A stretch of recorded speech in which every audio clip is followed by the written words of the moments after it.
Level 1. Arrival. The shackles cut into your ankles. Waist chain. Handcuffs connected to the chain.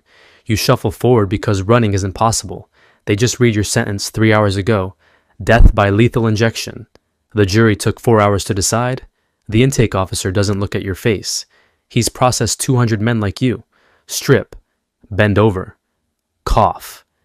The humiliation is the point. They take everything.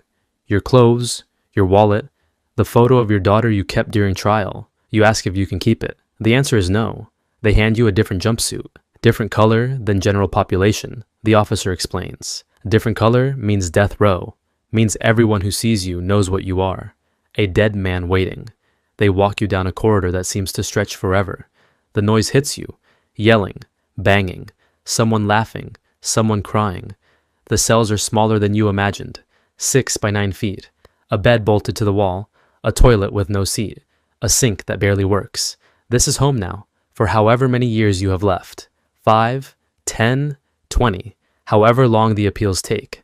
The door slams. The sound echoes. Final. You sit on the bed and it hits you. You're going to die here. Maybe not today. Maybe not next year. But eventually, they're going to walk you into a room and kill you. And it's legal. Level 2. The first month. Time moves differently here. Minutes stretch into hours. Hours collapse into minutes. There's no clock in your cell. No window. Just artificial light that never quite turns off. You're alone 23 hours a day. 1 hour for rec time in a cage barely larger than your cell. You can see the sky if you look up. That's it. The noise never stops. Someone is always yelling. You learn the routine.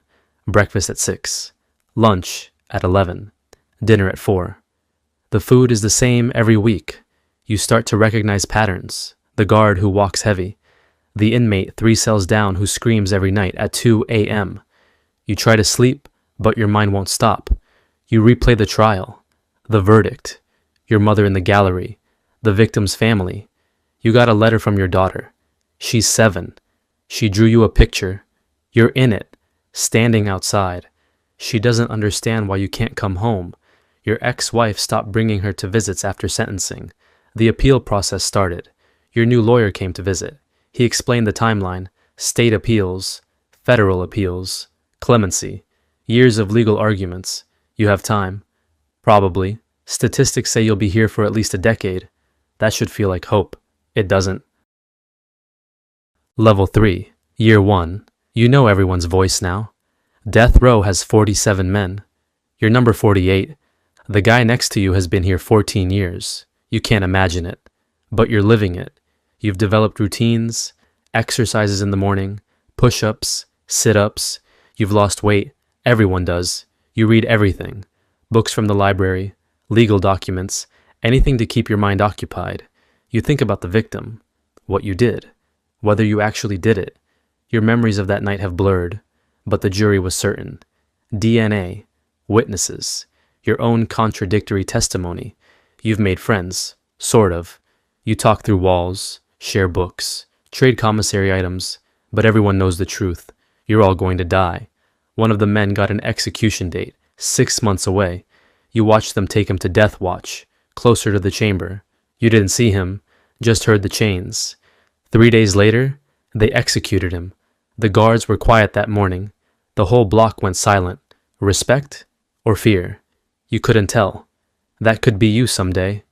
The thought sits in your chest like a stone. Level 4. Year 5. Your daughter is 12 now. She writes letters but doesn't visit. Your ex-wife remarried. The letters mention him. He takes her to soccer, helps with homework, does the things you should be doing. The appeals are ongoing. Federal court now. New arguments, ineffective counsel, constitutional violations.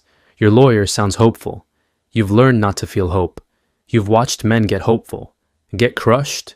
You've seen 5 executions in 5 years. You know the pattern. The date gets announced. The man moves to death watch. Last-minute appeals. Sometimes they work, usually they don't. The night of the execution, everyone knows. You can feel it. Then silence. Then it's over. Your body is failing. Back pain, rotting teeth, vision getting worse. You're 34 and you feel 60. The guards changed. New warden. New policies. Rec time reduced. Commissary limited. These things matter when you have nothing else. Time keeps moving. You keep breathing. That's all there is. Level 5, Year 10, a decade in a box. You've become the long-timer. New arrivals look at you with pity and terror. Your mother died last year. Heart attack. They didn't let you attend the funeral. Security risk. You got the news in a letter from your sister. She hasn't written since. Your daughter's 17. She sent you a graduation photo, cap, and gown. Smile that looks like yours used to. She's going to college. Full scholarship. You cried for an hour. The appeals failed. State court. Federal court. Your execution date came, then got stayed. New evidence.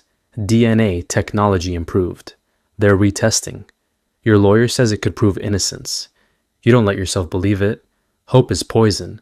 But it's there anyway. 3 more executions this year. You knew all of them. Played chess through the walls with one. He taught you philosophy. Stoicism. The day they executed him, you recited the things he taught you. It didn't help. You're 44 now. Half your life on death row. You barely remember who you were before. That person feels fictional. The man you are now was born in this cell.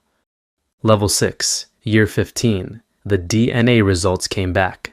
Inconclusive. Not exoneration, not confirmation. Just inconclusive. Your lawyer filed new appeals. The prosecutor fought them. The judge sided with the prosecutor. You're still here. Your daughter is 22. She came to visit for the first time in 15 years. You barely recognized her. She barely recognized you. The conversation was awkward. She asked if you did it. You told her the truth. You don't know anymore. She cried. You couldn't touch her. Plexiglass between you. She hasn't come back. There are 31 men on the row now. 17 have died since you arrived. Executed. Suicide. Natural causes. Your body is a catalog of failure. Chronic pain. Diabetes. High blood pressure. Medical care is minimal. You're deteriorating. Dying before they can kill you. The new warden is efficient. Executions are faster now. 30 days instead of 90. Fewer appeals. The state is clearing the backlog. Like your paperwork. You got a letter from the victim's family. Forgiveness. They don't want you executed. They filed a petition with the governor. It won't matter. The state doesn't care about forgiveness. This isn't about the victim anymore. It's about process. The machine moving forward. Level 7. Year 20. 2 decades. You're 54 years old. You've spent more time in this cell than anywhere else in your life. Most of the men you knew are dead. New faces. Young. Scared. You try to help them. Some listen, some don't. Your sister visited. First time in years. She wanted closure. Wanted to say goodbye. You're not dead yet, you told her. She said you've been dead for 20 years. She's not wrong. The governor denied clemency. Your lawyer exhausted the appeals. There's nothing left. Just the date. They gave it to you last week. 60 days. You moved to death watch yesterday. Different cell. Closer to the execution room. You can hear the generators that power the machines. Low hum. Constant. You're allowed more visits now. Your daughter came. Brought her son. Your grandson. 3 years old. You didn't know he existed. She never told you. He looked at you through the glass. Smiled. You smiled back. Tried not to cry. Failed. The visits are different here. More frequent. Longer. Your last meals are better. They're giving you freedom now that it doesn't matter. The date is approaching. 40 days. 30. 20. Your lawyer filed one last appeal. No one expects it to work. You've made peace. Sort of. You think about the victim every day. Whether you deserve this. The answer changes depending on the hour. Level 8. The last day. They wake you at 4 a.m. You didn't sleep anyway. The chaplain comes first. Offers prayer. You accept. Not because you're religious. Because it's something to do. Your lawyer calls. The final appeal was denied. You knew it would be. He's crying. You comfort him. Strange reversal. Breakfast is whatever you want. You ordered your daughter's favorite. French toast? You're not hungry. You eat anyway. 6 a.m. The warden comes. Reads the death warrant. Official. Legal. You sign documents. Even death requires bureaucracy. Your daughter arrives at 8. Final visit. 2 hours. You talk about everything and nothing. Her job. Her son. Memories from before. She tells you she loves you. You tell her you're sorry. For everything. She says it's not your fault. You both know that's not entirely true. 10 a.m. They move you to the holding cell, next to the execution chamber. You can see the table through the window. The restraints. The IV lines already prepared. Your sister arrives. 30 minutes. She holds your hand through the bars. First physical contact in 20 years. Her hand is warm. You forgot what warmth feels like. 11 a.m. The warden asks if you want sedation. You decline. You want to be present. They ask about your last statement. You've written it, rewritten it. You hand them the paper. 3 sentences. I'm sorry. I hope my death brings peace. I forgive everyone. Noon. They come for you. 3 guards, medical staff, the chaplain, the warden. You walk. No shackles this time. 20 years in chains, and now you walk free. The chamber is small, clinical, bright lights, witnesses behind glass. You see your daughter, your sister, the victim's family.